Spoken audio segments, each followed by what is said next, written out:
Obviously, you guys all watch the game and gals, so I think defensively we got better at the start of the second half. It's not helpful when you got your more experienced guys on the bench in foul trouble, but I thought our guys off the bench gave us a great boost. I mean, we've thought that depth would help us, and here we are in game one, and it already showed. So better in the second half, even though as I referred to us, I think as Swiss cheese at halftime in the locker room. Neither half did they get over a point per possession, so they were below one both halves. It felt because there were so many possessions and they were getting to the rim at will. So it was, I think, some good learning opportunities, specifically for like a Nolan Winter. It's the first time he's had to guard something like that. And he got obviously more minutes because of Steve's foul trouble, but I think a good team win. And I thought Chucky was terrific in terms of how he took a group of younger guys when Max and AJ and Matt and Tyler and Steve were all on the bench in foul trouble. He took a younger group and kind of extended our lead. I thought his leadership and his voice on the floor was really good, and obviously his numbers were excellent as well. But now we jump to deep water real fast, so we're looking forward to Friday night. We'll enjoy this one tonight and learn from it on the film tomorrow, and then start preparing for Tennessee. Questions? Go ahead, Nick. Hey, Greg, you mentioned Chucky. Coach Hodgson, kind of called him the engine that makes you guys go. I know you said after the exhibition his ratio, assist to turnovers have just been off the charts. How did he again show some of that command? And just how lethal is it offensively when he can be a facilitator for 25 minutes and then 7 or 8 minutes straight just kind of look for his and right. Be efficient there as well? Yeah, I think he does a great job of understanding when to push the pace. And I think obviously as a more experienced point guard, this being year 3, that he has the authority and the license to do that. So, I think how he is physically has helped him. And there was a few times he was a blur going up and down the floor. So, and again, I think the biggest thing that jumped out to me was how he took that group and got them together when we had our other experienced guys on the bench in foul trouble. So he is, obviously you always want to have a good point guard play, and we got a really good one in Chucky. Right in the middle, Coach. How's Connor doing? And I guess how did things change for you guys once? Well, Isaac Lindsay I thought gave us a good boost. John Blackwell I thought played really well for his first game as a true freshman. So I'm sure he's a little sore, and we'll see how he feels tomorrow and the next day, and just work with our trainers and move forward. But again, it's another tribute to the depth of this team that Isaac can jump in there and really give us a boost, or help us in the second half with Connor's injury and with some foul trouble. Go ahead. Greg, you guys have had a lot of great teams here over the years, but it was this team that set a new scoring record for the Kohl Center tonight with 105. What do you think that says about the quality and the depth of this year's group, being able to put up such a big number? Well, everybody gets consumed with the pace of play and the tempo, but it's really about the efficiency. Whether you have 80 possessions or 79 like we did tonight, or there's going to be games where you're going to have 59. It's the efficiency that you play with, and I think that's the thing that jumped out. We're at 1.33 for the game, so the efficiency for us was really good. And I mentioned that we kept them, even though it looked like it was a layup fest at times. They were still under 1. I thought we shut off their threes, which had been a strength of theirs. I think they made 31 in the 2 exhibition games. We wanted to take that away, and at times maybe we got a little spread out. But it was also good for some of our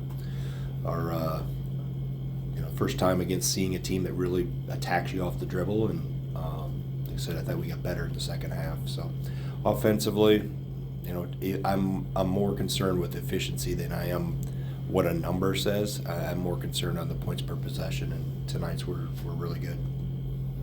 Jocko. Coach, you mentioned John Blackwell earlier in this, but I know at the red white scrimmage you were a little disappointed with the way he played. You thought he could play better than that. Right. Were you impressed with him tonight, the way he came out in the first game? Yeah, I think coming in and backing up AJ and giving us a boost, and then playing probably more than even I had thought because of AJ's foul trouble in the first half. But no, he comes in and he's fearless. I mean, as a freshman, you noticed, I think in the red-white game he had played like he had practiced. He had practiced really well, and then, freshmen go through those things and they get under the lights for the first time. Sometimes they don't stay true to who they are. But I thought tonight he was aggressive, and he got a chance to be a really, really good defender. He's tough, moves well, got great balance and base, and wants to win. And that's good when you have a locker room full of those type-minded guys. Greg, you talked last week about wanting to figure out some sort of, in the back here. Mhm. You talked last week about trying to figure out some sort of rotation with these couple of early games. Do you feel like after the scrimmage and after tonight that you got a little bit of a sense of what the rotation will look like going down the line? Well, we got out of the rotation for a while, there, and actually for most of the game we were playing, not maybe as I had planned it, but that's the flow of a game with foul trouble, and you get Connor gets banged up, so I think it's going to be a while before tonight's probably not a normal feel for a game just because of the fouls and the pace of it.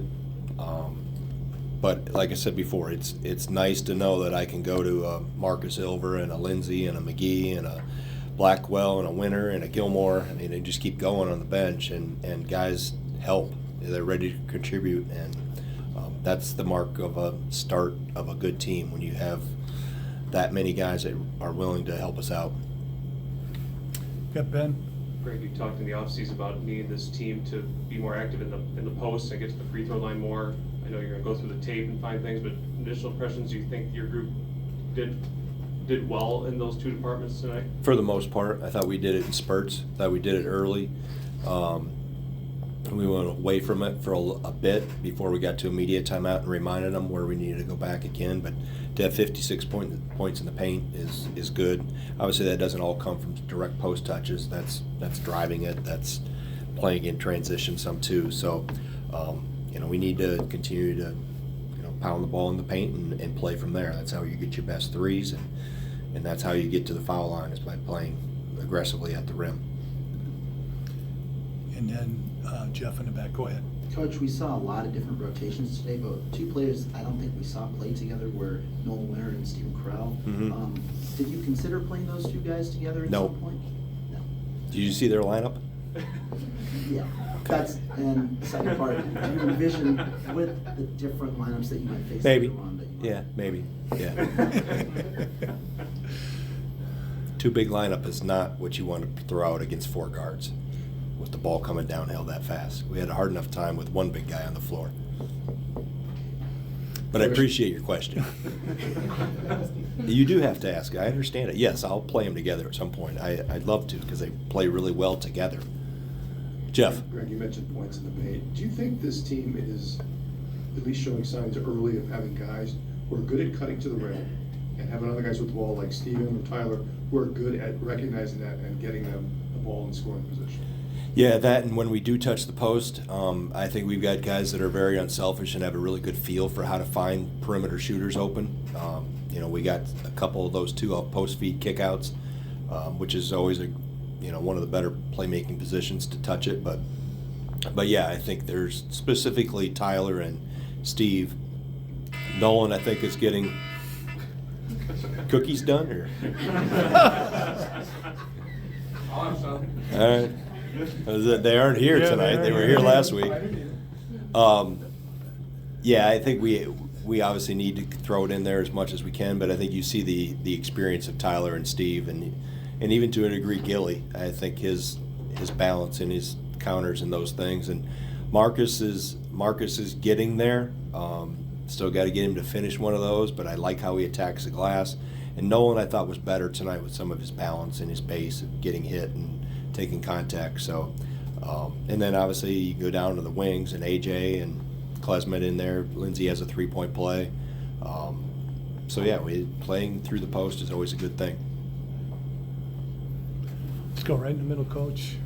Speaking of the post, I mean, AJ seems really comfortable with that turnaround, into a fadeaway jumper. I guess, was that something that he had when he first got here, and how have you kind of seen him work on that? Yeah, I think he knows how to score. I think that's the one thing that I've noticed really early with AJ is he knows how to find the basket.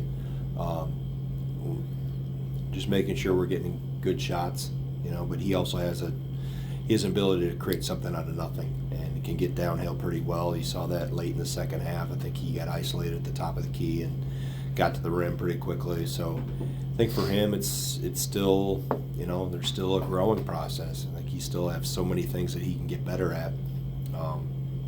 But he's got a natural ability there to really attack and put pressure on the rim.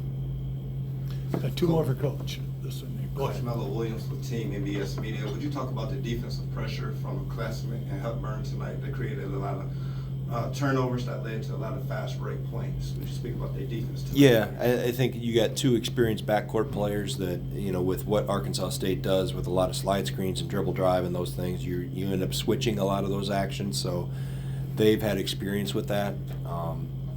So for them, it played into something they're accustomed to, typically of how we guard a lot of that action with, the positionless nature of the game right now. So I think that was the biggest thing their experience showed.